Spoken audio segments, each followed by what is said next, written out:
Hola, ¿qué tal? Muy buenas noches. El presente video tiene por objeto el análisis propiamente de lo que fue la consulta popular del 1 de agosto del año 2021.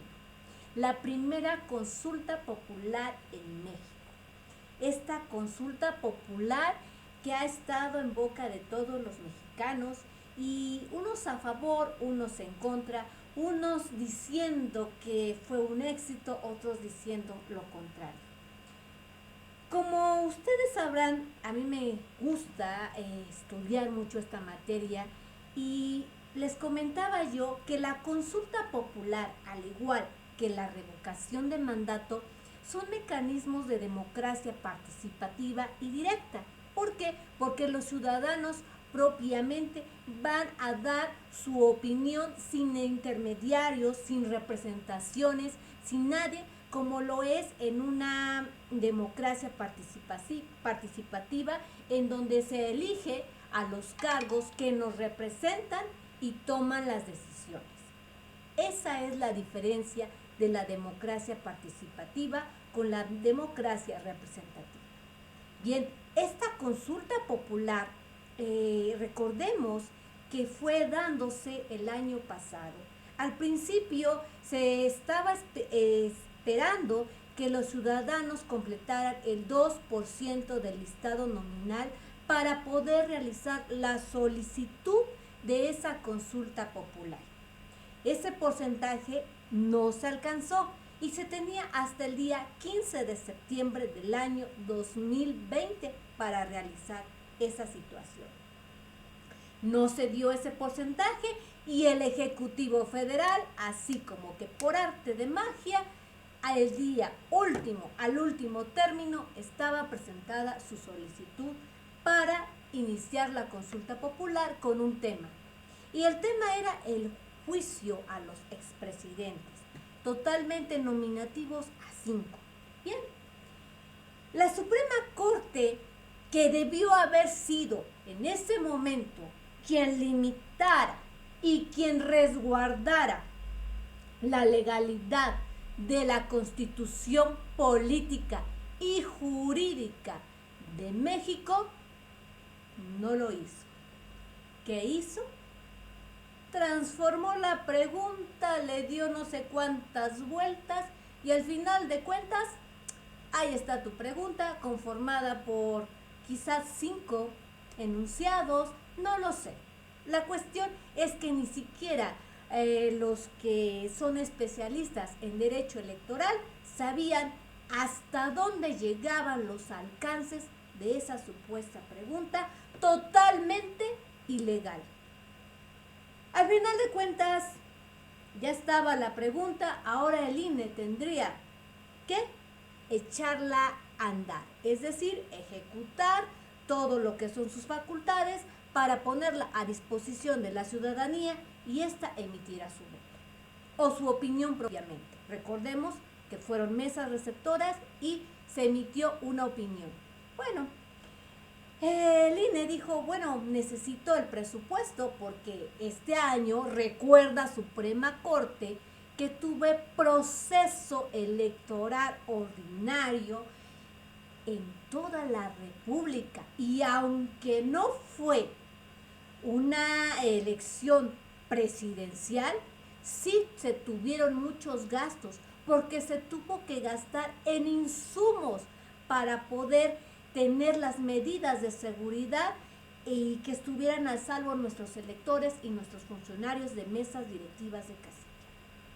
La respuesta fue, no tenemos dinero, tú ejecuta esa pregunta.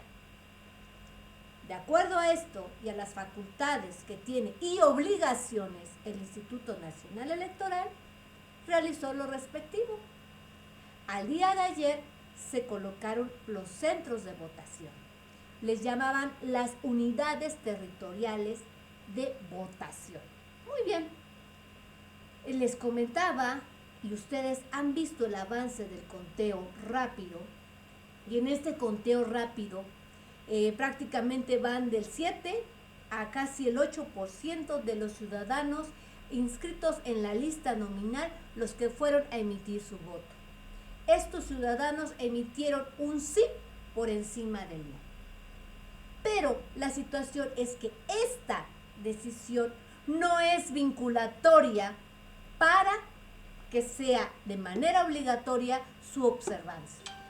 Es decir, se hizo toda esta estructura, se convocó, se utilizaron toneladas de papel para nada, nada más para dar gusto. Porque como tampoco hubo casillas especiales, todos aquellos que no se encontraban en sus secciones electorales no pudieron votar.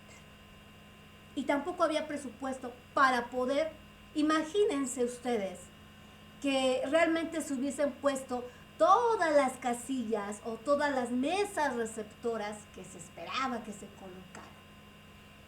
No, pues yo creo que a lo mejor hubiesen recibido 5 papeletas, no lo sabemos. La situación es que no es vinculante, que fue totalmente un desperdicio, y a diferencia de lo que dicen por ahí, estoy totalmente de acuerdo en que esos millones que se gastaron hubieran podido servir para paliar el hambre.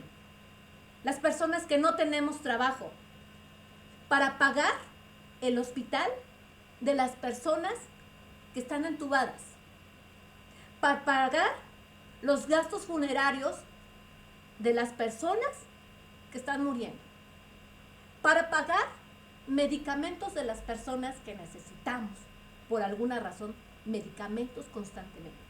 ¿Y qué hablar de otras situaciones? Va mucho más allá.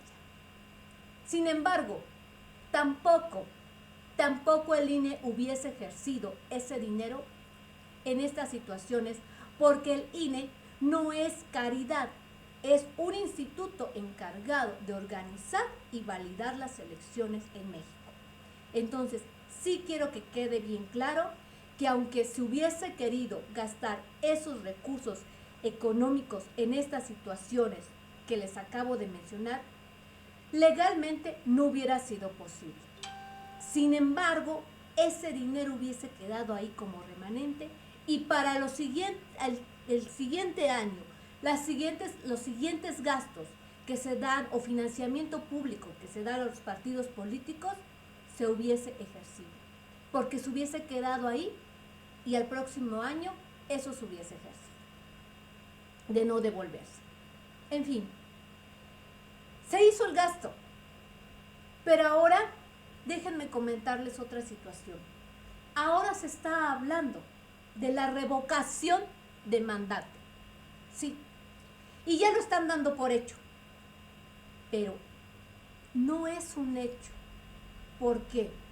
En primer lugar, porque la revocación de mandato necesita que sea a petición de la ciudadanía, pero que es más, un 1% más allá de lo que requiere la consulta popular, es decir, el 3% del listado nominal.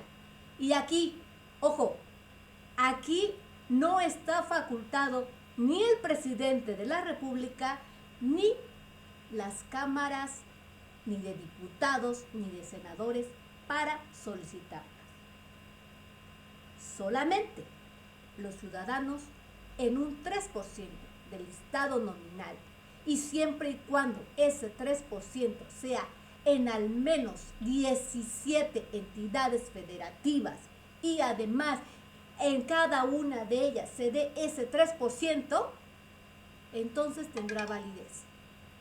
La solicitud, ojo, la solicitud, porque para que sea vinculante, con independencia de la consulta popular que nos exige un 40% de los ciudadanos que acudan a emitir su opinión, en este caso, aparte de que tiene que ser ese 40%, tiene que ser mayoría absoluta. Es decir, que de ese 40%, al menos el 20 punto y lo que se vaya, deben de haber votado por el sí. Por eso, considero que a estas alturas, hablar de revocación de mandato es totalmente hablar de lo que pasó el día de ayer. Un gasto innecesario, una tomada de pelo, una acción política que no tiene un fundamento moral, un fundamento aquí. Cuando estamos viendo las situaciones que están prevaleciendo en nuestro país. Como abogada electoral, a mí me hubiera dado mucho gusto que la consulta popular se hubiera estrenado con realmente un tema trascendental, con un tema de interés nacional o regional. Que la revocación de mandato se diera, pero con toda la eficacia y bondad que tienen estos dos mecanismos. Porque, vuelvo a repetir, son mecanismos de democracia directa, participativa, deliberativa, pero en las condiciones que las están usando los sectores del poder, en las condiciones en que no se está rigiendo conforme a la legalidad. Discúlpenme, pero la situación emocional rebasa a la jurídica. Y realmente quería externar mi opinión y quisiera que todos aquellos que están volcándose en contra del Instituto Nacional Electoral y de los que estamos levantando la voz porque este gobierno pare de hacer su show, somos los que estamos viviendo en carne propia el desempleo. Somos los que tenemos a un familiar o a un amigo que está enfermo o que ya falleció. Sí, somos nosotros los que estamos levantando la voz y los que estamos diciendo que la democracia sí es un buen sistema, pero no en la forma en que lo están utilizando. Y recuerden que yo les dije en alguna ocasión, hasta que no te escupa en la cara, no vas a comprender por qué levantamos la voz y por qué jurídicamente analizamos las cosas y decimos, esto está mal. Y esto después nos puede, como en otras generaciones, pedir cuentas. Y tú, como dicen por ahí, ¿y tú dónde estabas cuando dejaste que estas cosas sucedieran y no hiciste nada?